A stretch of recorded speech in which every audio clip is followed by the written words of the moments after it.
Good morning, everyone. I'm Sarah Seibert, Managing Editor with GovCIO Media and Research. I'm super excited today to be joined by this panel.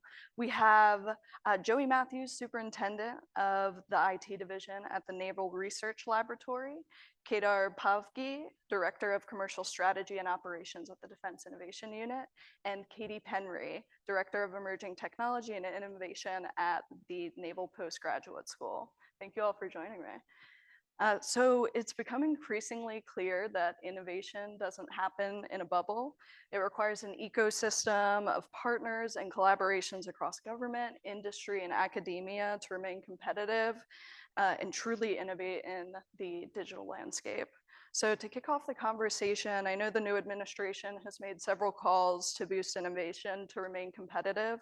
What are some of the programs or initiatives you all have in place to drive the speed of innovation, and how are you balancing speed with quality? Joey, would you like to start?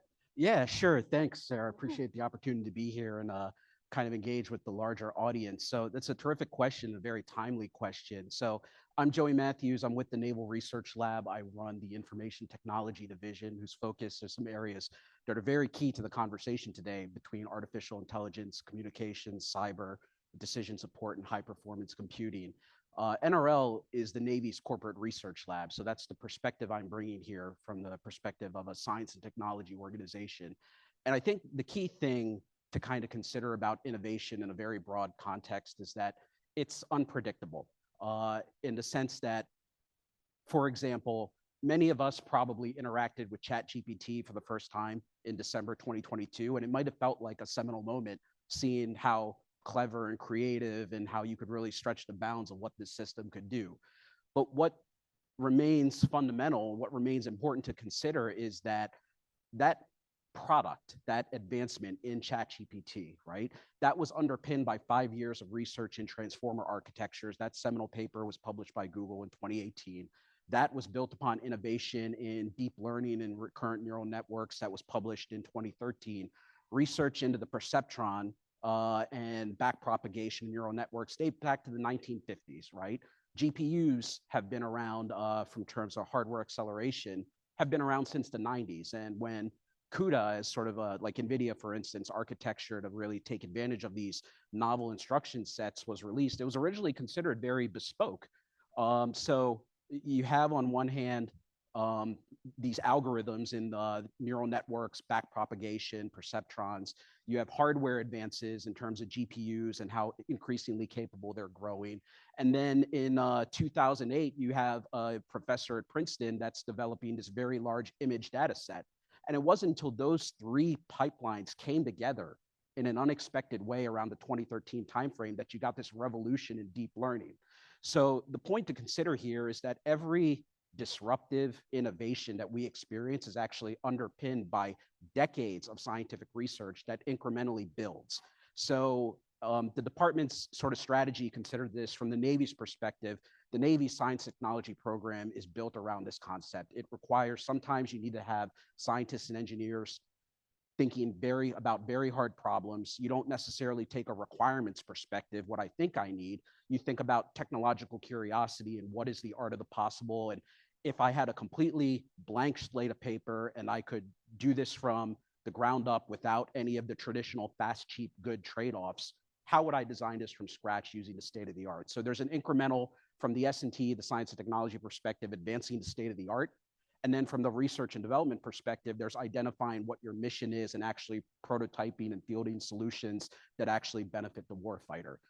So that, in a nutshell, really kind of sums up just how we think about innovation. How do we balance speed and quality?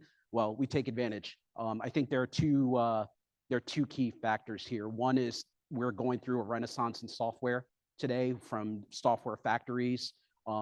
Traditionally, technologies go from lab to prototype to product to scale. Software allows us to shunt that entire ecosystem.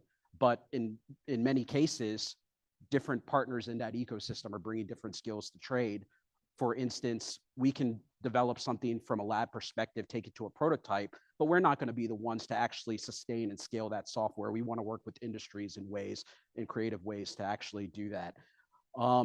The other, and that kind of leads me into the second perspective on balancing speed and quality. It's about those creative partnerships, right? From uh, creative contracting vehicles to cooperative research agreements, the flexible authorities. We got to get creative about how we partner and how we really scale out these technologies.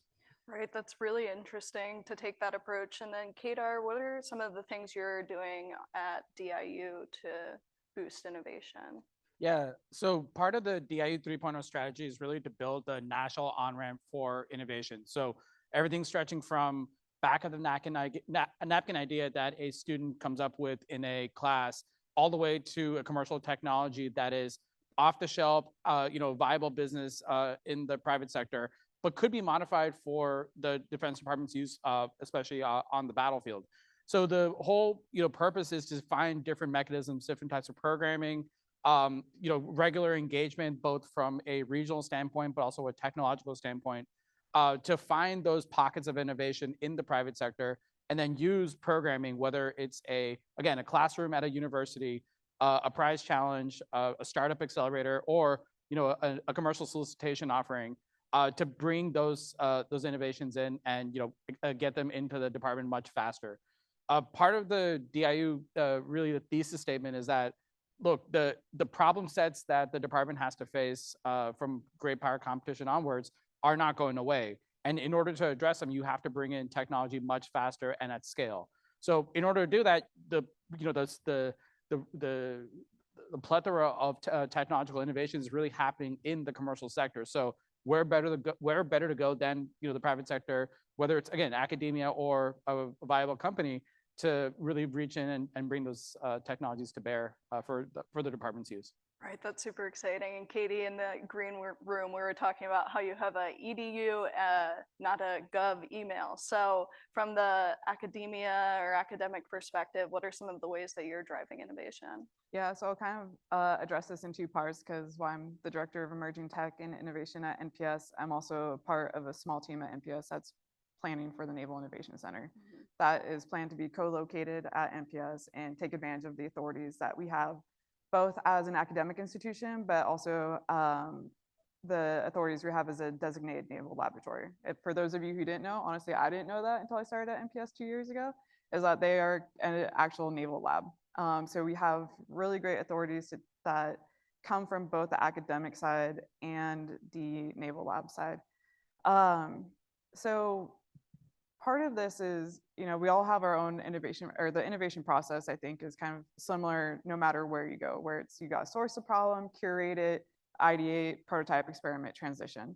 It's just we all have different programs that get after that. So at NPS, some of the things we've been trying to build out is we've had a warfare innovation continuum that is about 13 or 14 years old, that each year it's a theme, industry is welcome to come in. It's a week-long human-centered design type process to get after subcategories of this problem. So past stuff has been hybrid fleet, bimodal fleet, robotic autonomous systems, and naval lab employees come in, industry comes in, DIU comes in, and they form smaller groups, and they are able to come up with these ideas for solution sets that students then work on as part of their thesis.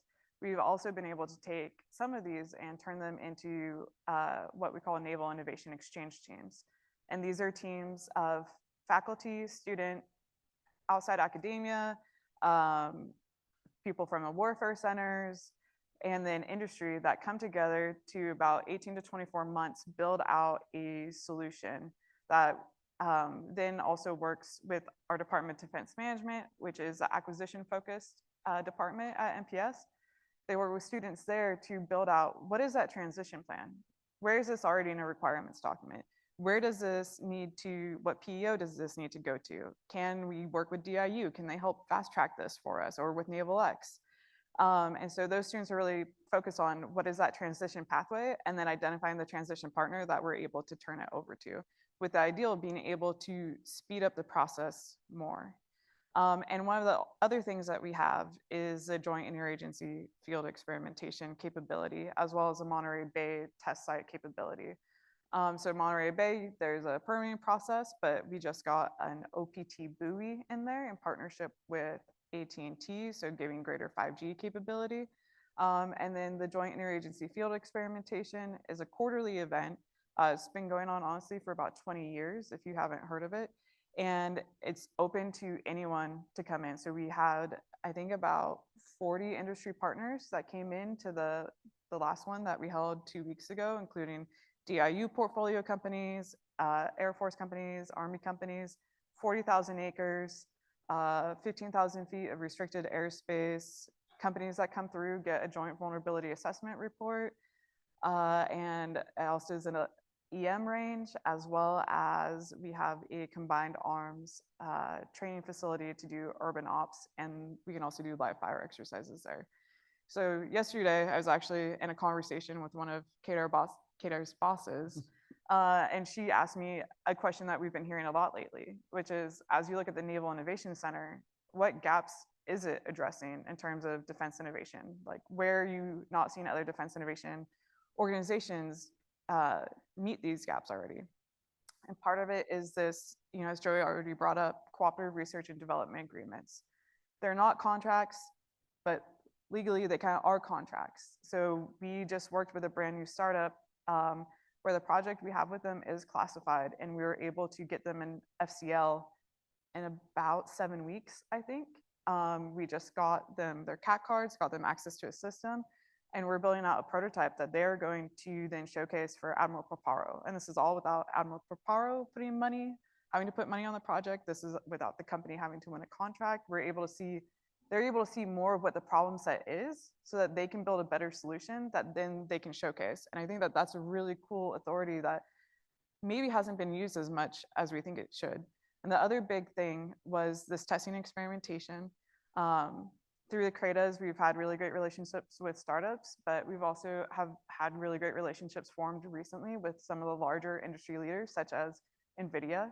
We're really excited about that partnership, and how can we push stuff into the future? How can we possibly build a digital test bed? What does that look like? And then the last thing that I pointed out was constant user feedback. We have 1,500 students from all services and about 200 international students from our allies and partners at NPS. And they're there, they're hungry, they want to make a difference while they're at NPS. And that's the ability then to give that constant user feedback of what a solution needs to be for the user. That's really exciting, and it leads perfectly into my next question about reducing barriers and bringing more people into innovation, the space of innovation. So Kadar, as innovation continues to grow, how are you addressing some of the barriers to entry when it comes to the next stage, the latest and greatest in tech? Yeah, I think, well, one of the big barriers to entry that our team is really working on is, just awareness, right? Folks who don't typically interact with the department or have never worked with government in the past, we're trying to reach out to them and at least help them understand that, look, as you're building a startup or as you're building your solution, there is a market that, $800 billion market that's sitting right there that actually might be interested in what you're working on, and honestly might be able to help shape your product in a way that you might not have considered before. So, the programming and the outreach just to tap into that sector is, I think, first and foremost. Then second is really the barriers that, more established companies are facing. So whether that's authority to operate or ATOs, our team is working on, different types of solutions to help address that barrier, because for a startup that has a great technology solution, software or hardware, the ATO process is, it's very insurmountable, and it takes a tremendous amount of time and resources.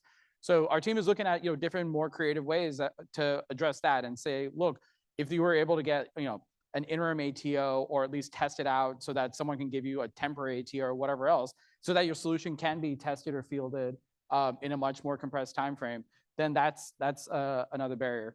A third is, just having our partners within the department understand the levers that they have to pull from a contractual standpoint. So one way that we're actually trying to address this is by, stretching the bounds of what we call prize challenge authority, or prize authority. So in the statute 10 USC 4025, prize challenges constitute competitive activity, which can then lead to follow-on work from a contractual standpoint. So if you want a prize challenge, immediately, like, you should be able to take that the activity of the challenge to a contracting officer, who can then award a follow-on contract, whether it's a prototype other transaction contract or something from that's so more akin to a SIBR or SITR contract. But that muscle memory has not been really exercised more widely. So that we're also trying to build out the pathway, so to speak, so that we can show others in the department that, look, the ability to do all this exists. It's just a matter of us being, proactive about using the powers that we have, and then using it to really help companies navigate the department. Right. Yeah, I heard recently that government doesn't have a tech problem; it has an acquisition problem. So when you're talking about ATOs, that makes a lot of sense. So Joey, the market is being flooded with new emerging technologies. How can leaders approach the flood and effectively translate them to drive missions at their agencies forward? Yeah, it's a good question, insightful question. So the Department of the Navy has a science and technology strategy that largely mirrors the Department of Defense's technology strategy, and it's really all underpinned by the National Defense Strategy, which was released a couple of years ago. It highlights the importance of the great power competition and what the changing landscape is there. But effectively, it calls for the Navy to invest in very specific areas, ranging from AI and autonomy to space systems to their series of the 17 different areas prescribed by the former Secretary of the Navy.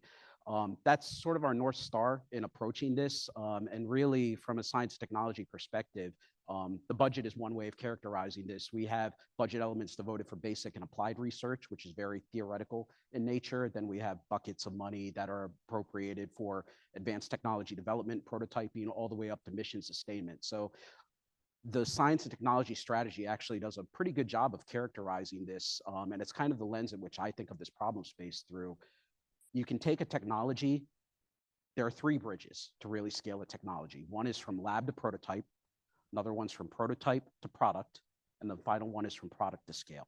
So thinking about this is the sort of lens that I frame this problem through, that we need to look at it from the perspective of each of these bridges and figure out what the right barriers are. So from a lab to prototype, you need to consider what the foundational science and technology hard problems are that we really need to get at. And we need to have a very rigorous application of the scientific method to really explore that and promulgate those findings widely so that others can replicate it. That's the hallmark of good science, right? Then from, if you're successful, you're able to develop a good prototype, but then by demonstrating that prototype, often like coming out of a research lab, it's not ready for prime time. It's research grade code, it's research grade quality. So you need to be able to bootstrap that and mature it in a way that actually makes it useful. Industry excels at this. And a lot of times we partner with industry through flexible arrangements to sort of tackle that challenge. And then largely on the last bridge is getting from that product to scale, right? And software allows us to do this very easily. But in cases where we have to manufacture actual hardware widgets and get them deployed out on ships, we have to leverage partnerships with our industry partners to do it. So I think the key takeaway is just looking at the technology and the perspective of each of those bridges and what its maturity is. And then from there, you have to understand science technology. That lab to prototype stage is really driven by technological curiosity and not being bound by the rules of acquisition or requirements, right? And then going from a product to a prototype, from a prototype to a product to scale, right? That's more driven by mission needs. So you need to understand what, from a business perspective, what are your business drivers? What are you trying to get done? How do you measure success? And then apply the technology applications to that problem space. Right, that makes a lot of sense. And Katie, how are you approaching this technology flood? I mean, there's a lot, right? And I kind of wish I had a larger team, because we probably get approached by anywhere between 10 to 15 companies a week. Wow. And so I'm still trying to build out the process of what that looks like. How do I put them into a database and make sure that faculty members and students at NPS know about all of these companies and whether or not they want to have a partnership with it. And that's just who are approaching us. We have companies that we're approaching and that the faculty and students want to work with. I think one of the biggest things about trying to figure this out is the partnerships between the different defense innovation organizations. I have the background of having come from the National Security Innovation Network /DIU. So one of the biggest things I really want to get across is, NPS, as we build out the Naval Innovation Center, it doesn't need to recreate the wheel. We need to have these really strong partnerships with like NRL across the Naval Research and Development establishment, but also with DIU. How can DIU help run a prize challenge for us as we're trying to bring in an industry partner that then on the back end, it's a CRADA that it goes into. And then from there, there's still the sole source authority to do a contract. So how do we partner together better to get after these solution sets a little bit faster and also make sure that we're not just going with a company that was the loudest when they came to us, but we're actually going with the right company in these partnerships. And I think that's going to be the hard thing in traditional startup culture. You know, you have this market analysis and you have these different trends that occur, and the market gets flooded by companies that want to be able to be the top winner there. How are we doing the assessment and analysis of those companies on the defense end? And I think that's something that is being worked out by people much smarter than I am, but I need to know how that's happening so that then when a company approaches me, I know where they are in the market and how to assess them and whether or not they're a good fit for a partnership. Right, that makes a lot of sense. And Kadar, to Katie's point, how are you at DIU cutting through the noise to find solutions that are actually the right fit for the problem? Yeah, so again, as part of the DIU 3.0 strategy, part of our director's mandate is to really focus on problem sets that are, strategic in nature. And the way that he's framed it is, it should either deter war or win it force a fight. So with that in mind, once you know what problem sets you're working on, you then filter by, the technology portfolios that DIU is focused on, whether it's, autonomy, cyber and telecoms, AI, ML, energy, et cetera, et cetera. So with those filters, you can then say, okay, well, there is a space problem tied to Indo-Pacific Command that could be worked on, but it's a little bit on the earlier side. So maybe you need to find universities or students to kind of like chop on it and think about that problem before it becomes a capability, or vice versa. The market is extremely dense for it on the commercial side, and you actually have to provide a contract pathway through a commercial solicitation to bring those companies in. But that's usually the kind of the mechanism that we're building out right now in order to filter it through. I'll also add that not every problem that comes in that is necessarily a fit for DIU's capabilities, right? So to Katie's point, there's plenty of problems that have come in, and our team has looked at them and been like, well, the Navy is doing a great job with this already, and they actually have much better mechanisms to address it. So maybe we should actually give this to them and have them take it, or another service branch that has the equities and the mechanisms to really actually address the problem in the way that it should be actually addressed from the beginning. Right, that makes a lot of sense. And time flies when you're having fun. I wanted to get into the Valley of Death, so I might just combine our two last questions. So could we talk a little bit as we move into some closing thoughts before audience questions about how you all are approaching the Valley of Death? I know acquisition has come up a couple of times, and any of the future projects or milestones that you're reaching for as we move forward in the new year. So Joey, would you like to kick things off? Sure. So it's really about looking at it through the perspective of those three bridges, right? From lab to prototype, prototype to product, product to scale. I think finding the right sort of transition strategies depending on the problem set really matter. Part of it also, in terms of just barriers of innovation, part of it is the people, right? The Navy's greatest assets are its sailors. And just given the sheer scale and volume of the problems that we have to get at and the technical complexity associated with those problems, having the right people in the right places to really understand, to really engineer and be receptive to new ideas and new approaches is important. I think just having that broad perspective really matters. Yeah. Yeah. And Kadar, what are your goals for 2025? Overcoming some of these common challenges we're hearing about, like the Valley of Death? Yeah, and I think Joey, I think you said something very well earlier, where in that the different processes, the prototyping, production, the scale. I think in between each of those, there's again different valleys of death that companies or earlier stage startups are facing, whether it's ATO access, facility clearances, access to classified spaces. And our team is really looking at, where are those hurdles taking place and what can we as an organization do to address it? At the end of the day, the first, contract that, a company wins, whether it's an OT or a cyber, that addresses one part of the problem, right? They're getting some money, but there's all this other stuff on the back end that will inhibit them from actually succeeding and actually providing the capability that the department ultimately needs to solve its problems. Right, that makes sense. And Katie, what are your priorities moving into 2025?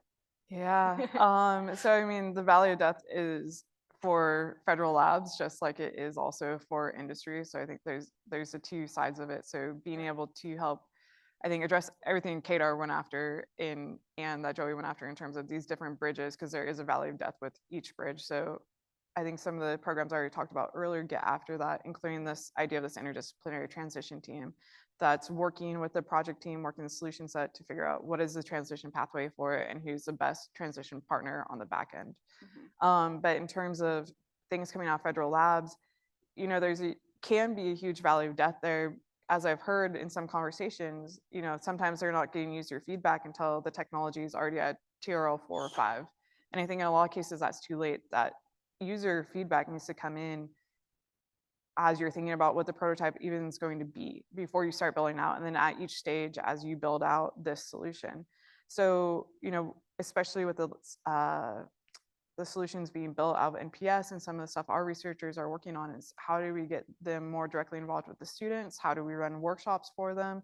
And also, how do we just do a better job of marketing out the tech that has been patented at NPS? So we're running our first ever reverse pitch event at our acquisition research symposium that we run May 7th and 8th out in Monterey. I know it's a really hard place for people to go visit. It's really horrible weather. There's no sunshine. There's no fresh sea air coming in. But I would, you know, if you haven't heard of the Acquisition Research Symposium, please look it up. There's going to be some really great conversations, and there's an innovation theme to it this year. And like I said, we'll do a reverse pitch event where we talk about technology being developed at NPS, and there's going to be at least 5 different technologies in the realm of autonomy, space, and sustainment.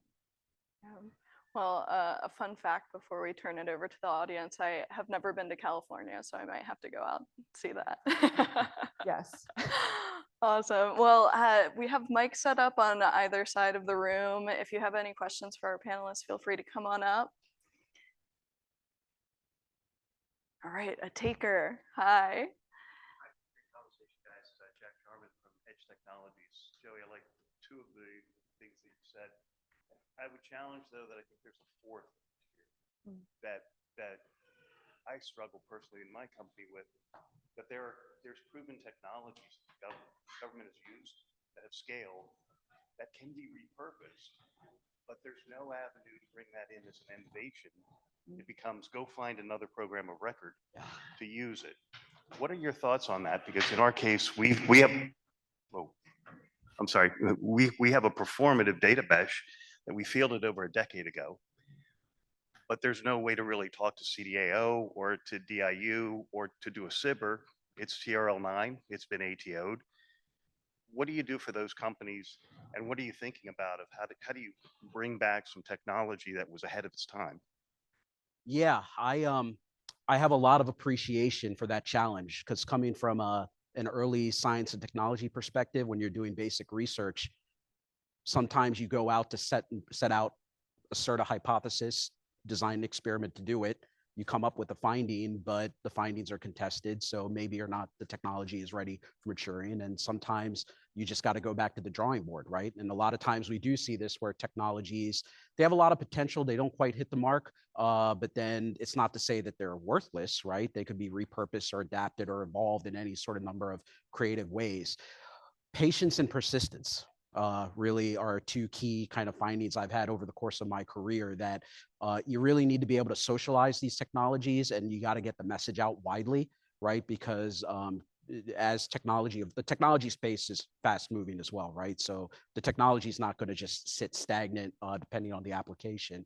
So you just got to have the patience and perseverance to go out and push that, get that across. Now, what I am enthused by is very recently, I mean, the department's only been leveraging flexible contracting authorities like OTAs maybe for the last 10 years. We've been pushing into that pretty aggressively. I think our muscle memory is getting better about that. So we're having more avenues and levers and knobs and dials that we can pull at our disposal. So I'm hopeful, just in terms of looking forward, that we're going to have more opportunity to sort of think outside the box in terms of how we pick the right technologies for unorthodox applications. Thank you. I see someone maybe working their way up. Oh, false alarm. Anyone else? Oh, all right. Hi.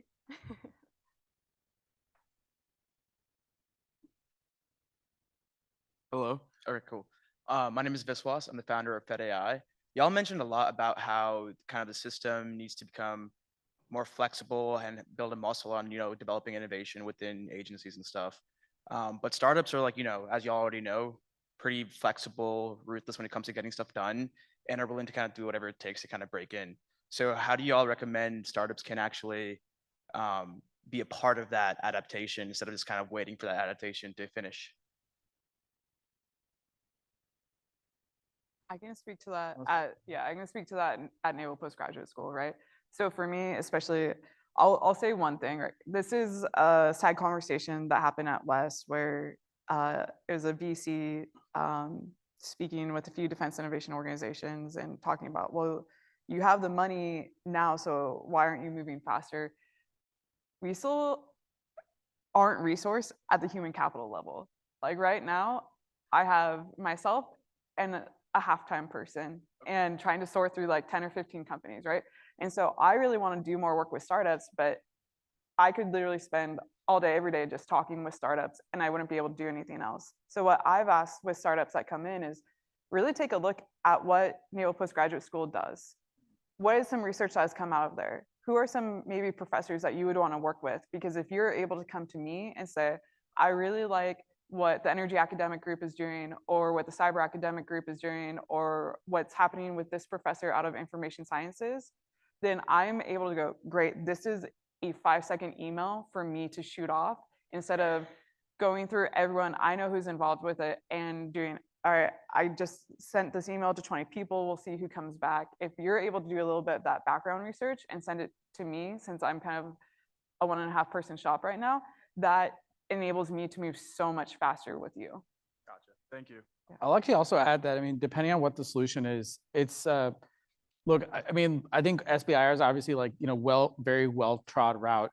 But I think honestly, the next step is looking at, what is what is your product and how does it align to the different program offices and like who's actually working on the problem that you might be solving. So, for an AI solution, for example, the Army has, PEO C3T out in Aberdeen, Maryland, right?